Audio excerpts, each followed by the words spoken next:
are mine now. You belong to me. Today we're going to play a new fun game. Right, let's go. Hello, and welcome to the Twin Peaks podcast. My name is Dan. My name is Nicole. Oh, it's Nicole. What's this? Is this how we're doing the podcast today? I'm podcasting with Stephen Hawking, am I? Yep. All right. Or we can do it in Spanish, hold on. Mi nombre es Nicole. So we've got 3 sections, anything goes, double bill, where we talk about our single location movies this week, isn't it? Which was that's right. Locke and EX Machina. Ex Machina. How have you been? You all right? Yeah, I've been all right. I've been keeping busy. I had a wish get granted over a week ago. Maple got her dream Barbie house, and I dressed up in like retro pink dress, 80s style pink. I was going to ask who you were, because I couldn't figure it out. So I just wore, because she loves pink and she loves Barbie, obviously. So I was just like, all right, just dress up really girly. It was a bloody cold day as well. The other 2 ladies that work at Make-A-Wish, they were like in proper jumpers and leggings and stuff. And I'm just like in a pink dress, freezing my bloody legs off. Was it worth it, though? Massive smile on her face, and she got heaps of stuff, like heaps of Barbies and like a Barbie caravan and all that type of stuff. Full size or like a kids toy caravan thing? Oh, kids toy. That's still cool. Yeah, I did social swing dancing on Saturday. Virtual social swing dancing, I should say, on Saturday. Yeah. I did the stop motion for them for a promo. Oh, did you? What was that? Jive Me to the Moon and Sugar Push were doing this virtual social, and I just messaged them saying whether they wanted me to create an animation. They're like, yeah, cool. So I just created it and I sent it to them, and a lot of people enjoyed it apparently. So that's cool. You're loving an animation at the moment, aren't you? Yeah, it was like something to keep busy. And I finally got Skillshare like a couple of days ago, so I've been just like crazy watching shit on that at the moment. Just consuming knowledge. Yeah. Hang on. Jive Me to the Moon? Drive Me to the Moon. Jive Me? Yeah. Is it Jive Me? Yeah, like the that's Jive brilliant. Day. That's the best name I've ever heard. Jive Me to the Moon. Yeah. What impression do you try to do this week, Dan? Who's the bloke that sings it? You know, drive me to the moon. Who's that? I don't know. I don't know. Some old singer dude. What else you been up to? I went for a hike with some mates on Sunday on the east side at Cathedral Ranges, and it was like a level 5 hike. Compared to my mates, I'm not as fit as them. It was a lot of climbing and like climbing over rocks and stuff. But it was a good day. I was very sore for the next few days after that. I bet. Yeah. I bet you didn't warm up either, did you? You just went for it. No. I was like, yeah, I got this. Did you do that because you're having a conversation with someone? Did you annoy someone and then they told you to take a hike? So you thought, I'll climb a... No. Very funny, though. It's so funny. I'm going to tell you that it's very funny. And so Monday was we're recording on a Wednesday. A couple of days ago, it was my birthday. Woo! So, happy birthday to me. Happy birthday, dude. Thank you. 25. Again, you know. Yeah. Feels good. Ryan Gosling sent you a message. Gosling sent me a message, yeah. I went out on just because obviously there's nothing much going on, so I sort of went out on a bike on Monday. Went out to go and just sit on this like green area. So me and Albert went to the off license. So I'm waiting outside, and then have you ever done that thing when you're on the bike where you just spin the pedal round, so you catch it with your foot? Do you know what I mean? So you spin it the opposite way. Oh yeah. But you spin it the opposite way, and if you don't catch the pedal, it just bangs into your shin, and it's like one of the most painful things you'll ever feel.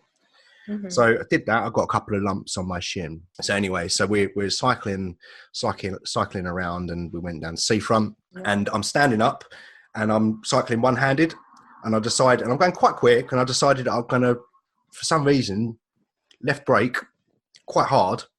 The front wheel bent to the right, and I went over the handlebars again. And yeah, I've fucked up my hand, so I Oh, can't. dude. On my hand, you can't see it, but it's very well. But it's quite swollen, and I can't really do much of my right hand's pretty much out of action, which is probably why I'm feeling a bit stressed at the moment. That was another joke. But yeah, so there are many things that I'm unable to do, but luckily, you know, you've got these distractions, you've got your phone and everything. So I was sitting down yesterday with my phone, not to be too graphic, but I take my phone to the bathroom when I've done the business. I sort of stand up, and my tradition is to just rest my phone on this little precarious top of the radiator. It's like maybe a tenth of the size of the phone, but if you just rest it in the right place so it's balanced, the phone will just sit there. Right. Yeah, so basically the phone fell off the radiator and broke. So my screen and my phone's now broken. Oh, shit. There's lines all down my lines. You can just about make out stuff if you like have the lighting, screen brightness adjusted and stuff like that.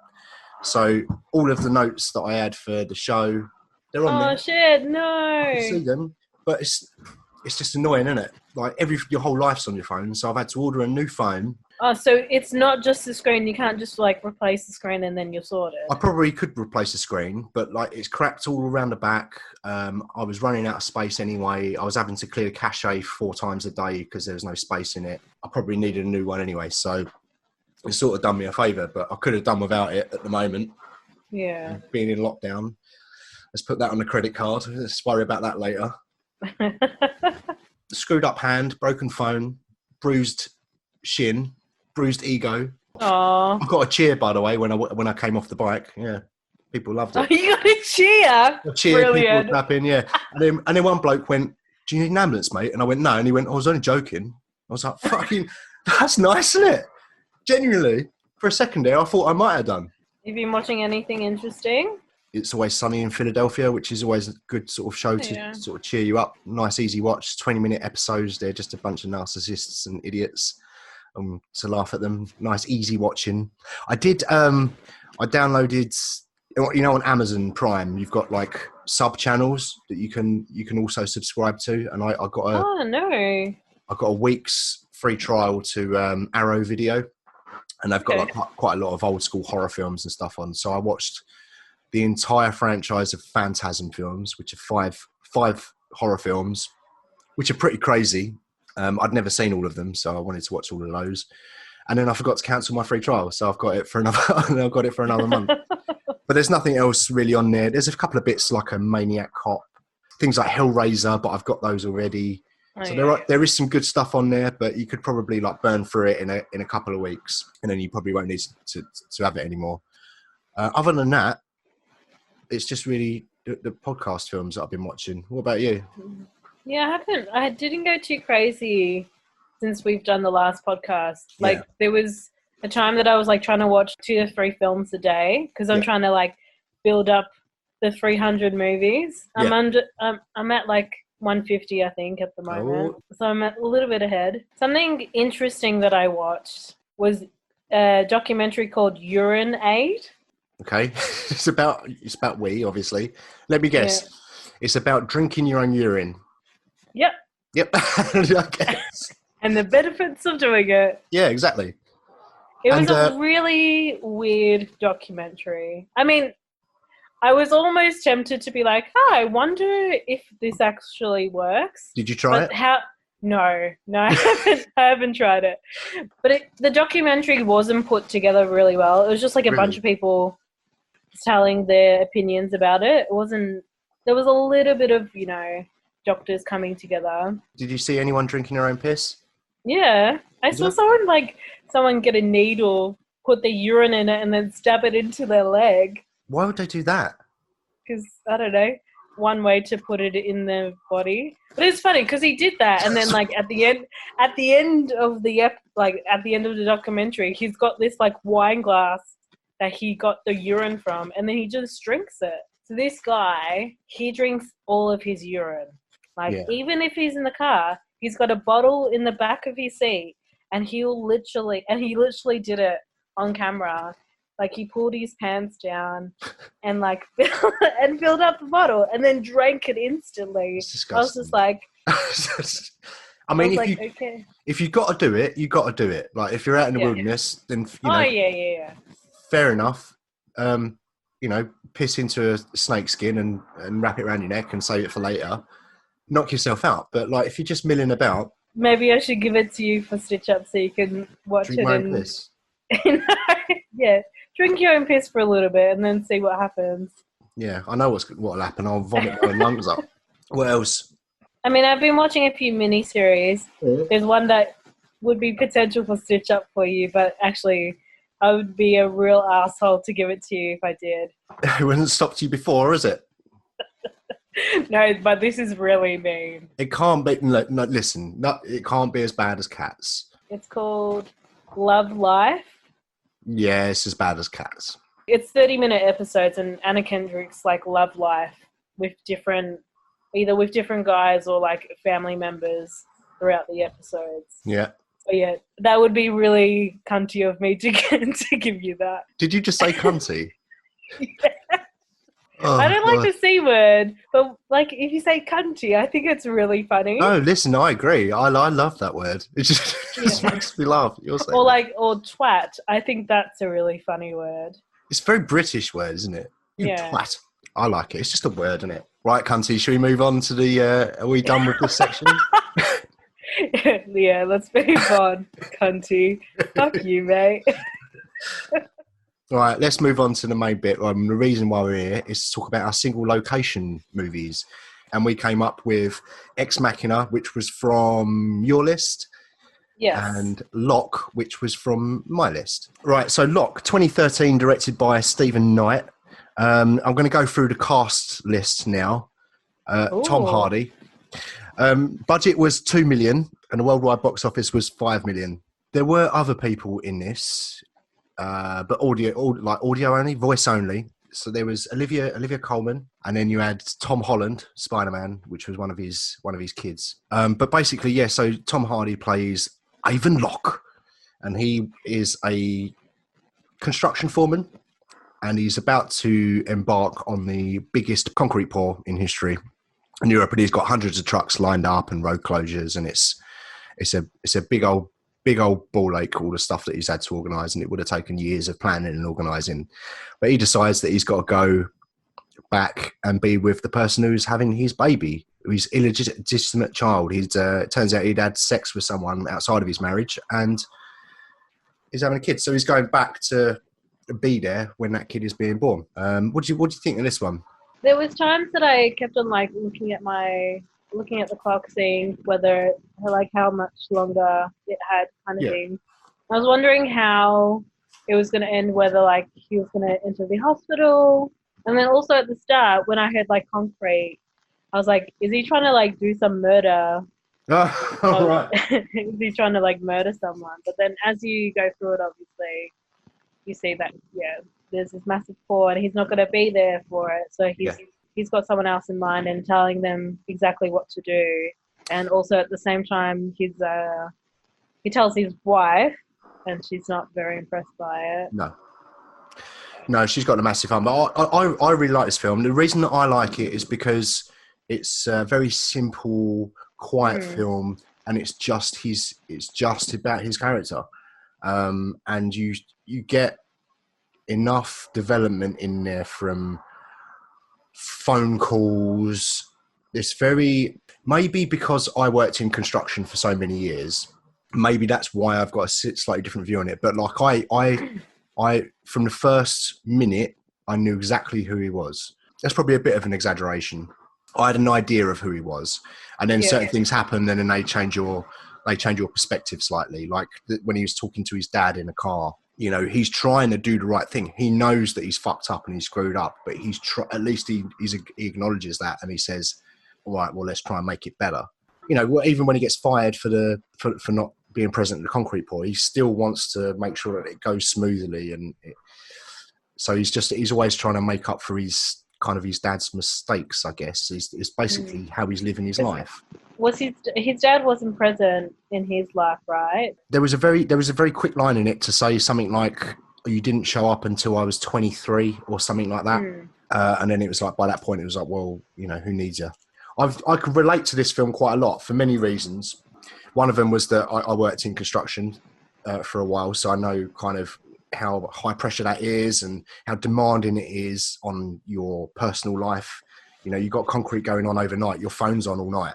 You know, it's that sort of scenario. So I get that pressure. So I guess I find it's quite a personal film to me, which is maybe one of the reasons why I really like it.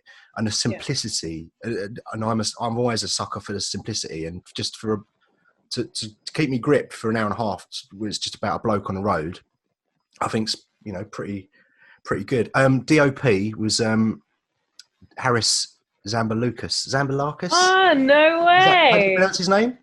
Yeah. Yeah. Oh, that dude. Oh, that's hilarious. Yeah, I noticed it at the end. It came up. I was like, oh. It was shot over 8 days, or 8 nights. Oh, And really?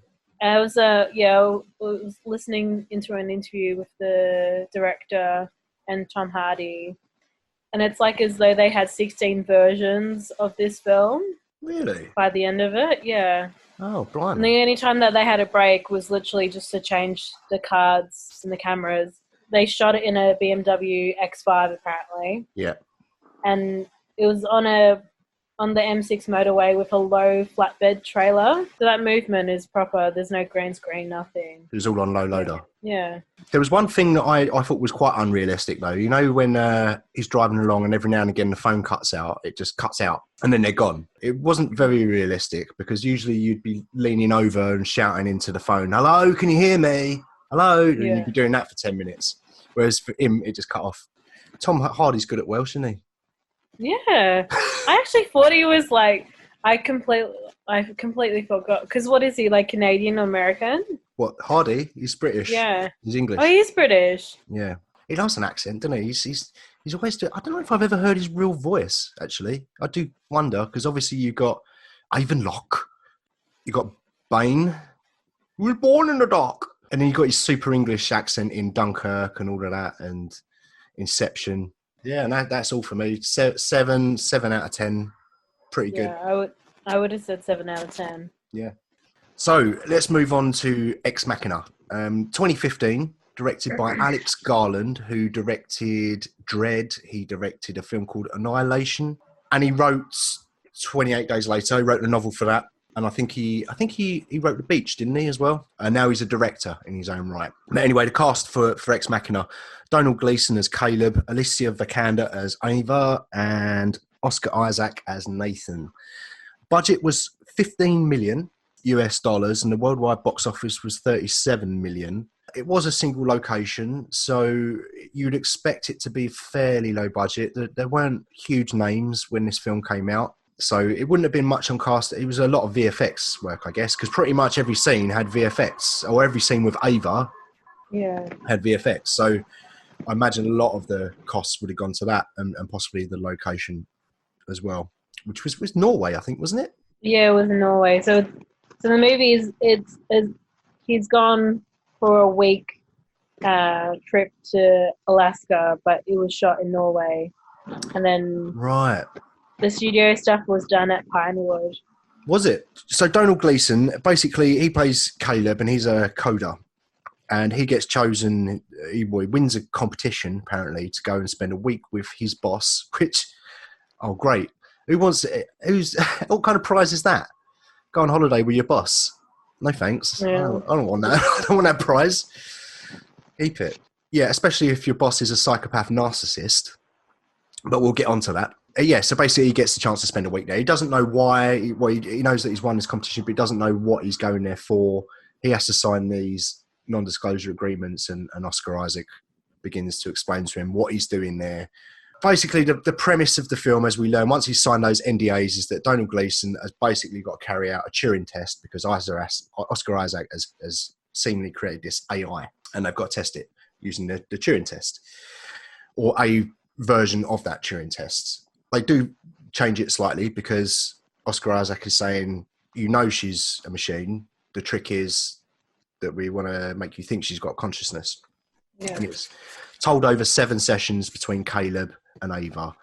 For a film about AI, it's a very human story, I feel, because it's told over the 7 sessions, but in those sessions, every now and again there's a power cut, and then that's where the plot develops, and that's where you find out what's really going on between those two and between the three of them, really.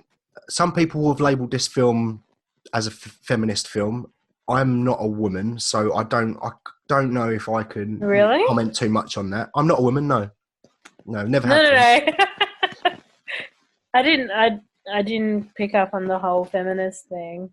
So I've heard that it's been labelled as a feminist film by some people, and that it's got like themes of kind of sexism and stuff in it, which I saw that personally because, well, only in the context of abusive relationships, because Nathan is a massive narcissist. He's literally building his own women, literally crafting women into whatever he wants. He's got them locked up. He's controlling them. So that's what my take on it was, an abusive relationship, but it didn't necessarily need to be a man and a woman. It could have been a man and a man, a woman and a woman, or it could have been a woman creating a man. Like, it was just that. It was more of an abusive relationship dynamic more than a sort of feminist film. But I sort of get what they're saying, but you didn't see the themes of feminism, really. You didn't really sort of pick up on that. I mean, I saw like the whole abusive, side of it, but I didn't pick it up as like a feminist film. No. When I was researching it, it was a lot of it came up as relating to the Bible. So like Ex Machina, apparently it's like from a Latin term Dux Ex Machina, which means God from the machine. Right. And then also Ava is also a version of Eve. Yeah, okay. And then also it was shot like the building that where it was in a garden. So it's like Adam and Eve in the garden.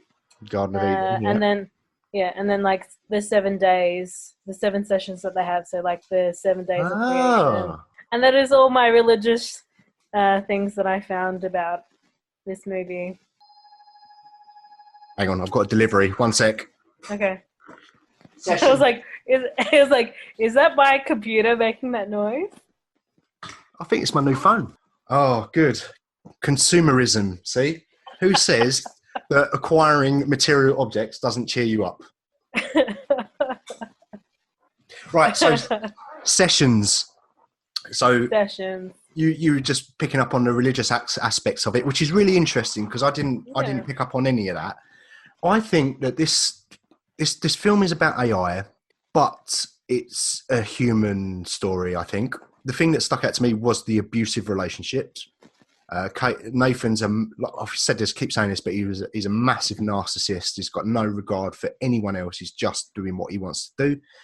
And he explains it in his mind like a narcissist would, like he tries to explain it with logic and reason, and he convinces himself, and he almost convinces Caleb in some instances that what he's doing is correct. And he's got quite a nihilistic view as well, because he's saying, feel sorry for humans because the AIs are going to leave us in the dust and we'll be nothing.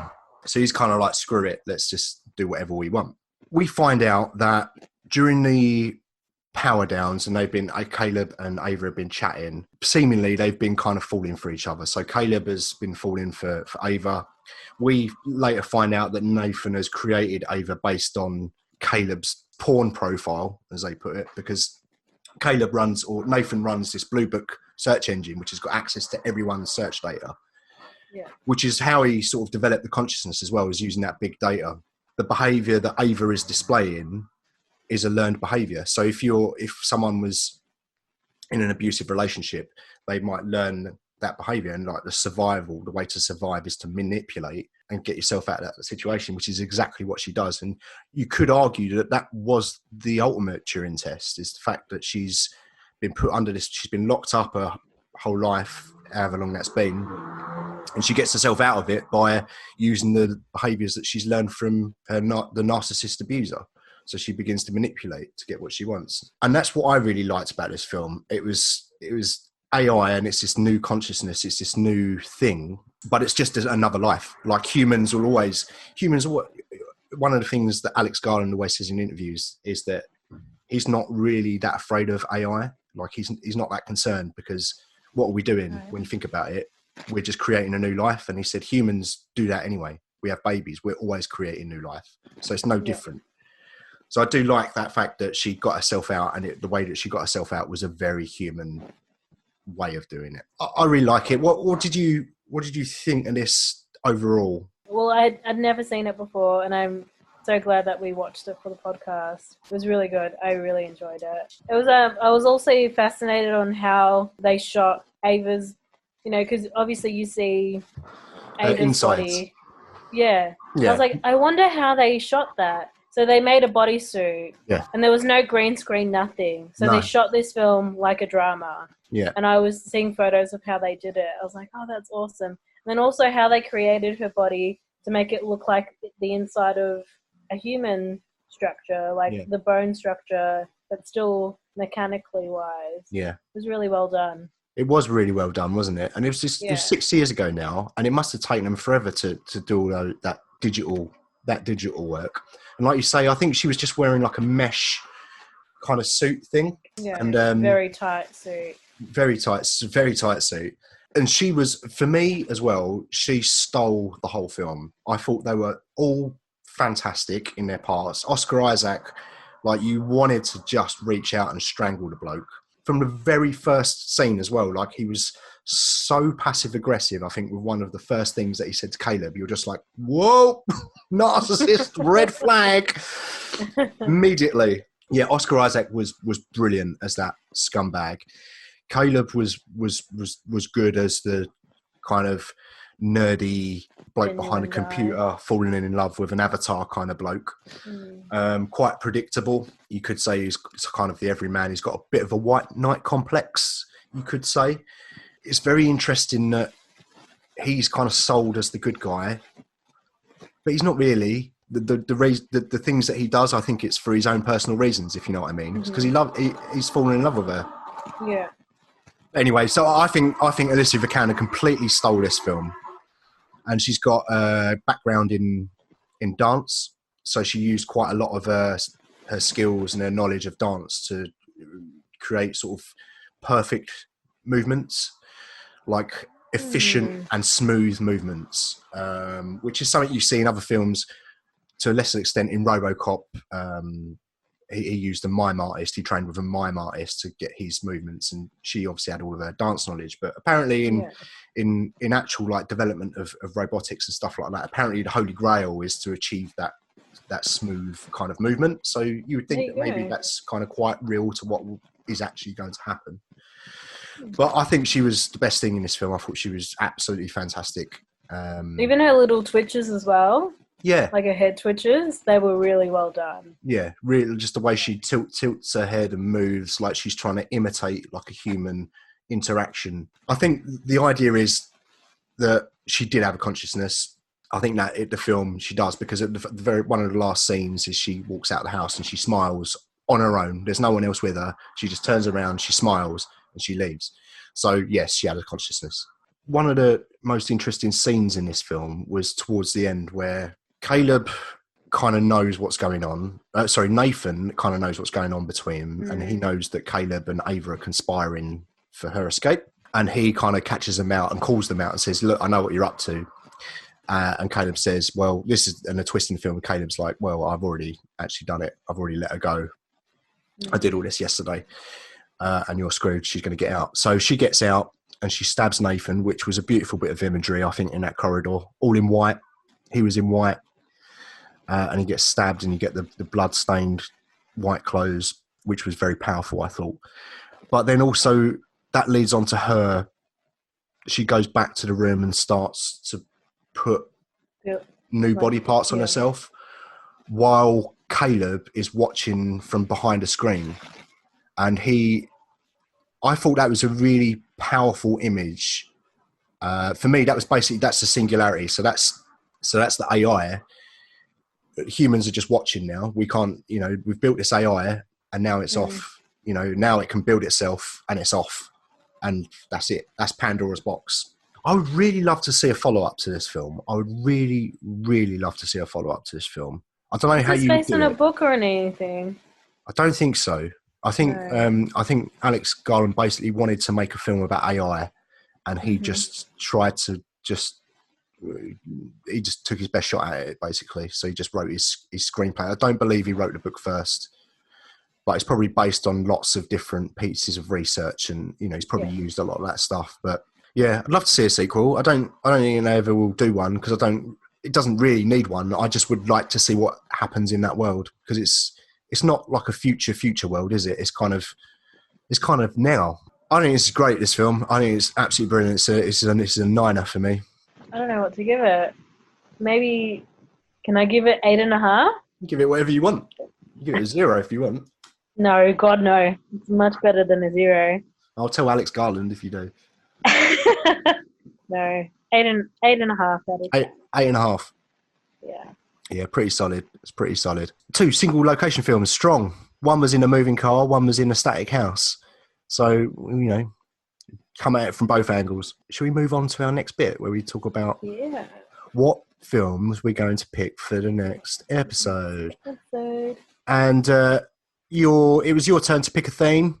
Women directors. Female directors. Let's be all feminist and shit. What?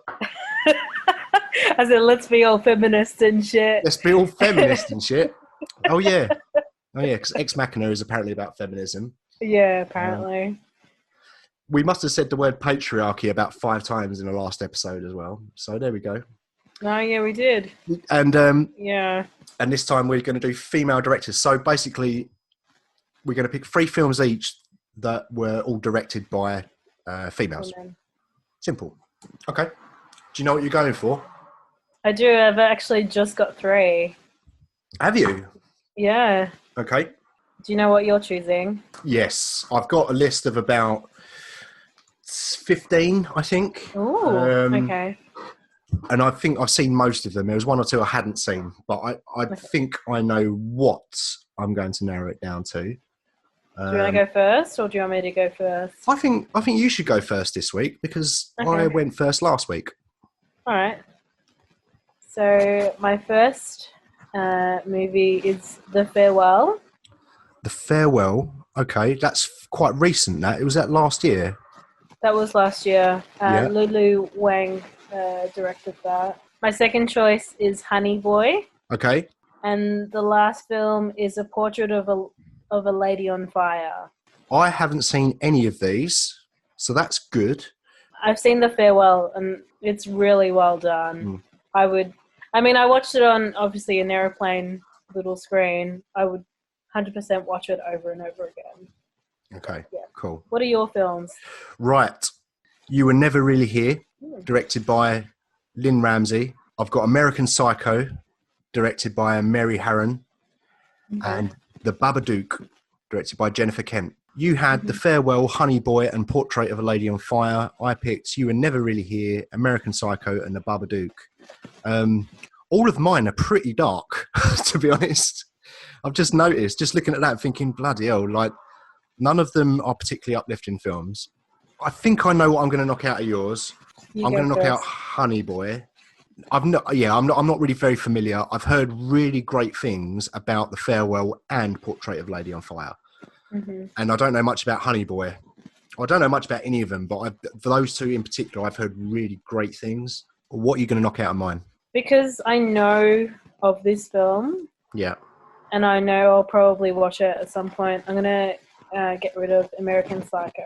American Psycho is so good. It's it's kind of a Marmite film. Like I know people that hate it, and I know people that love it, and I think it's great. The first one that I've got left, You Were Never Really Here, directed by Lynn Ramsey, who also has got connections to she went to my old school as well, and she's from Scotland. But it stars Joaquin Phoenix, Judith Roberts, and Ekaterina Samsonov, which I definitely pronounced correctly. Synopsis is: a traumatized veteran, unafraid of violence, tracks down missing girls for a living. When a job spins out of control, Joe's nightmares overtake him as a conspiracy is uncovered, leading to what may be his death trip or his awakening. This is a super dark film, but it's very good. I watched it quite recently. I hadn't seen it. I think I watched it maybe 5 or 6 months ago, and I was just totally hypnotized by it. I think it was. Let's have a look how long this was. I'm pretty sure this was quite a short one, if I remember rightly. Yeah, hour and 29, which is rare these days, but it just bubbles along nicely. And you might say that this is the perfect film to watch before you watch Joaquin Phoenix in Joker. My other pick is The Babadook, and this is kind of a horror film, I would say. It's directed by Jennifer Kent. And it stars Essie Davis, Noah Wiseman, Daniel Henschel. Synopsis reads, a single mother and her child fall into a deep well of paranoia when an eerie children's book titled Mr. Babadook manifests in their home. Now, this is a horror film, but it's very obviously themed. It's very obviously got very human and strong themes. Even I noticed it. First time watching it, I knew what was going on. And for me to know what's going on without sort of reading and researching, it's obviously been portrayed very well. But yeah, it's about this mother and this son, and they're in this house, and it's kind of a haunted house film, but it's this creature that lives in their house. And maybe it's difficult to talk too much about it without spoiling what it's actually about, because what it's actually about is not what it appears to be, if that makes sense. It's like you can watch this film, watch it from start to finish, and then it finishes, and then you watch it again, but you'll be watching it with a totally different lens. You'll be looking at it through a different lens. So, like, what I'm saying is that the ending is so, I don't know, it explains what's been going on in the whole film. So you'll watch the film again and go, oh, right, okay, well, this and this. Yeah, I feel like I've not explained that very well, but it's difficult to talk about it without going into spoiler territory. So I'm just going to leave it at that for now, and you can tell me about The Farewell. So The Farewell. Yep. It was directed by Lulu Wang, 2019 film. Yep. So it's a headstrong Chinese-American woman returns to China when her beloved grandmother is given a terminal diagnosis. Billy struggles with her family's decision to keep grandma in the dark about her own illness. Yeah. As all stages impromptu wedding to see grandma one last time. One of Billy's cousins has met a girl, and they decide to just get married quickly just because, you know, her grandma's about to pass away. Yeah. And then kind of to make an excuse for everyone to come together to say goodbye to her this one last time. Yeah. And they, as the synopsis says, they don't end up telling her that she's dying. I won't go any further with that. I think I get it. I think I get the premise. Okay. And what about the portrait of a lady on fire? This I don't know anything about this apart from it's got fire in it, and it's a French film. It's very good. Is it actually French? Is it? Yeah. Are we talking subtitles here? Yes, this will be subtitle film. Might factor into my decision. Well, but then again, also The Farewell will have some subtitles in it as well. So, The Portrait of a Lady on Fire. Yeah. Celine. Oh God, I'm gonna ruin her last name. Sharma. She also directed Tomboy that I talked about a couple weeks ago. Okay. So synopsis: on an isolated island in Brittany at the end of an 18th century, a female painter is obliged to paint a wedding portrait of a young woman. So someone's got to do a painting. Yeah. I think I know which direction I'm going in. What were your two movies again? What, the ones I picked? You Were Never Really Here and The Babadook. Okay, cool. The Farewell, it sounds. I'm gonna go for that. I'm gonna kick out Portrait of a Lady on Fire, and I'm gonna keep in The Farewell. I'm gonna choose You Were Never Really Here. To watch. Good choices. So, next episode then, female-directed movies. We're going to watch The Farewell, directed by Lulu Wang, you said? Yes. Yeah. And You Were Never Really Here, directed by Lynn Ramsey. That's good. I've got a few other films that I just want to just reel off that I was considering putting on my list. Mm-hmm. So, we had Wonder Woman, Patty Jenkins, The Hurt Locker, directed by Catherine Bigelow. Very good decision. Very nearly put that on. That's my favourite Catherine Bigelow film. I think it's fantastic. What else has she done? Zero Dark 30. That's right. Point Break, randomly. She's done. Catherine Bigelow's done quite a lot. We need to talk about Kevin. I nearly put that on. That's Lynn Ramsey again, and that's even darker than You Were Never Really Here. That's a hard one to watch, that one, and I couldn't face watching that. Big, directed by Penny Marshall. Now, this one would have been a bit of a long shot, right? But I was considering putting on The Matrix. Now, it was directed by the Wachowski brothers in 1999, but now they're sisters. But I've seen it loads, so I didn't put it on. Edge of 17, Kelly Fremon Craig. We could have had Selma, Ava DuVernay. And the last one that I thought of was MacGruber. And that's MacGruber. What is that? It's fucking ridiculous, like Saturday Night Live character. It's quite funny, but it's fucking ridiculous. There's a bit in it when I might be spoiling this for you, but there's a bit in it where someone runs around with a stick of celery in their bottom, and as you do. And I think Will Forte is in it, and his advice to the other dude is, you would think it would be better to put the small end in, but you can't because the weight of the big end falls out, so you have to insert the big end of the celery. So it doesn't. And then there's this whole conversation about it. But I thought our podcast, is quite mature, isn't it? We talk about the big subjects. Yeah. I wouldn't want to, make it immature by talking about celery inserted into someone's rectum. So anyway, what did you have any others that you were going to pick? You just had the 3, didn't you? I guess Ladybird could have been an option, but I know it would have been something that you would have not chosen, and I saw it recently as well. I didn't love Ladybird. We're done on female directors. We'll watch those films next week, and we'll come back and report as to the quality of those films. And I guess, look, we're getting towards the end now, and that means that we've got to do Stitch Up. I lost last time, so I had to watch Cats.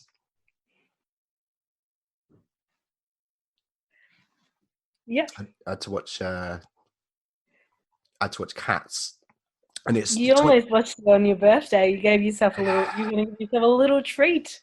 I know, because we've been doing these weekly, and we decided to have a little break last week just because I wanted to have a break. It's nice to have a break sometimes. Yeah.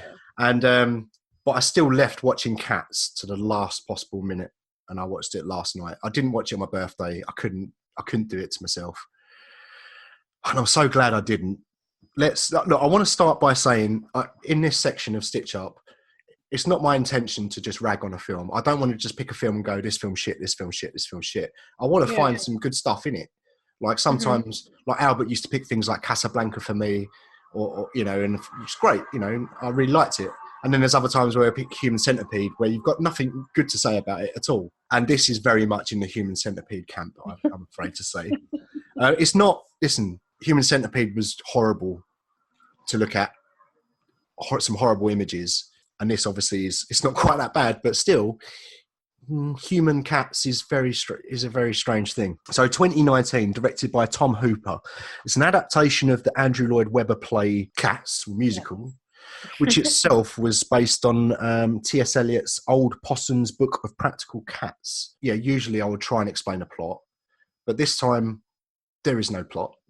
So there's nothing really for me to explain. I did not know what was going on in this fucking film. Literally. Isn't it about like cats? Is there some competition that has to be like some like best dancer or something like that? I can't. Or like I would love it if there was just something in it. Like in Beverly Hills Chihuahua, you were saying that they've got to win this competition, or the bank robbers and stuff. No, there's nothing. Right, I'm going to read the synopsis here. A tribe of cats called the Jellicles must decide yearly which one will ascend to the Heaviside layer and come back to a new Jellicle life. So it's about reincarnation, then, basically. Okay. But I didn't get that. So the problem for me with this film, I am not a musical guy at all. It's just singing. It's constant singing. It's just song.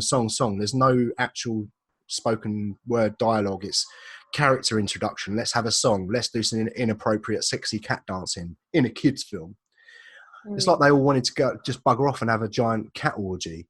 It's weird. Like if I had a kid and I showed this to my kid, I would be like livid. Might as well just put a porno on. It's bordering on that. Listen, I'm getting annoyed. Yeah. I'm not gonna say too much about this film. I'm just gonna run down the notes that I've made, and then we'll just go from there. Right, I've written down cool cats, political cats, cynical cats, post office cats, communist cats, radical left cats. There's loads of cats. They're all cats. They love being cats, and there's loads of different types of cats. Apparently, there's no one like McCavity. He's a monster of depravity. This is a kids' film. I would say that this film is like it's like Eyed Wise shut on acid. So it's just about they just all want to bugger off and have sex all the time. Anyway, yeah, it's uncomfortably sexualized. I think is the point I'm trying to make. Wow. Did not right. think that would be the case for this movie. No, me neither. So right, my next little note. Right, 11 minutes, third song. I'm already losing the will to live. I'm looking around the floor to see if there is a pineapple that I can insert into my rectum, for that would be far more desirable than suffering this for another hour and 40 minutes. Oh no. Okay. So I'm now 27 minutes in. It's been song after song after song, and I still don't know what's going on. My next note is Rebel Wilson can teleport? ? I don't know what was going on there. She just disappeared, and I didn't. Obviously, maybe they do explain it, maybe they don't. I don't know. But she just disappeared, and then it happens again later, but I don't know why. Okay. And my next note is I can't think of anything good about this film. They had a lot of big names in this film. It did. I mean, you got Judi Dench, you got Ian McKellen, which obviously classic, brilliant actors, all-time actors. But then you've also got James Corden, and Jason Derulo is in it as well. He plays a little dancing cat. I mean, they're all dancing cats. They're all singing and dancing cats. Idris Elba's in this. He plays this McCavity dude, and McCavity is the baddie. He's like, no, good cats, you can't do these good things. I will stop you because I'm a baddie. For no reason. Dancey cat song, toilet rubbish. Justice Leagues, One. Half a point. For what? 0 out of 10. There was no story. It's essentially a remake. So, I guess because they got Judi Dench, half a point. Wow. Half a Justice League.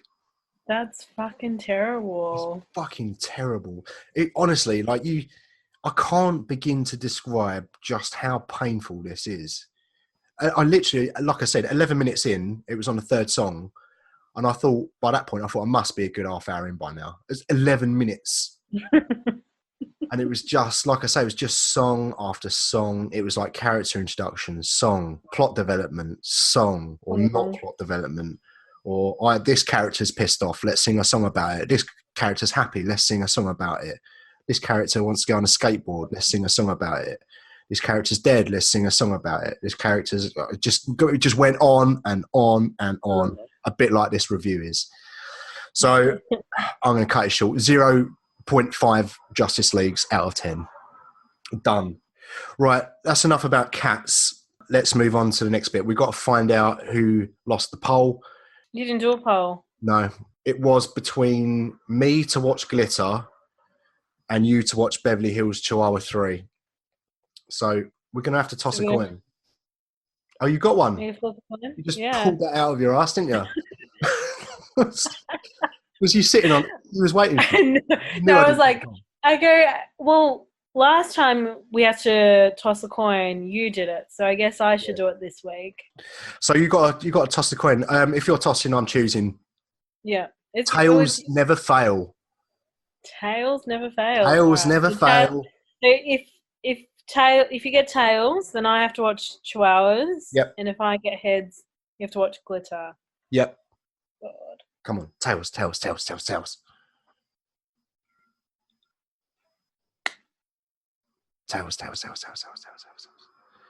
What is it? I can't see it. I can't see it. It's a head. It's a head. So I'm watching Glitter, am I? Fuck's sake. Here we go.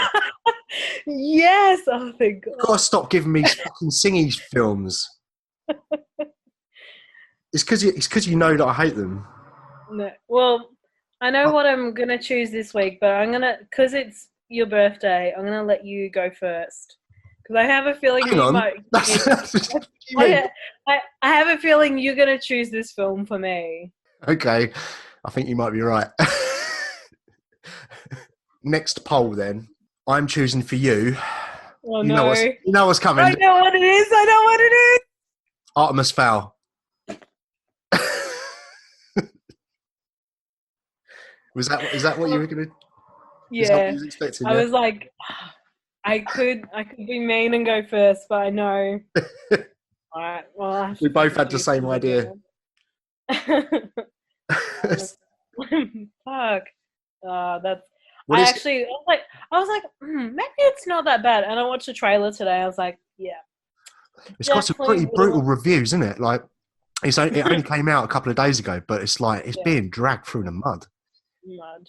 It cannot be as bad as Cats. It can't be. We could just both pick Artemis Fowl. Could could we? do that. Yeah, why not? And then we'll just do All right. either me watch it or you watch it.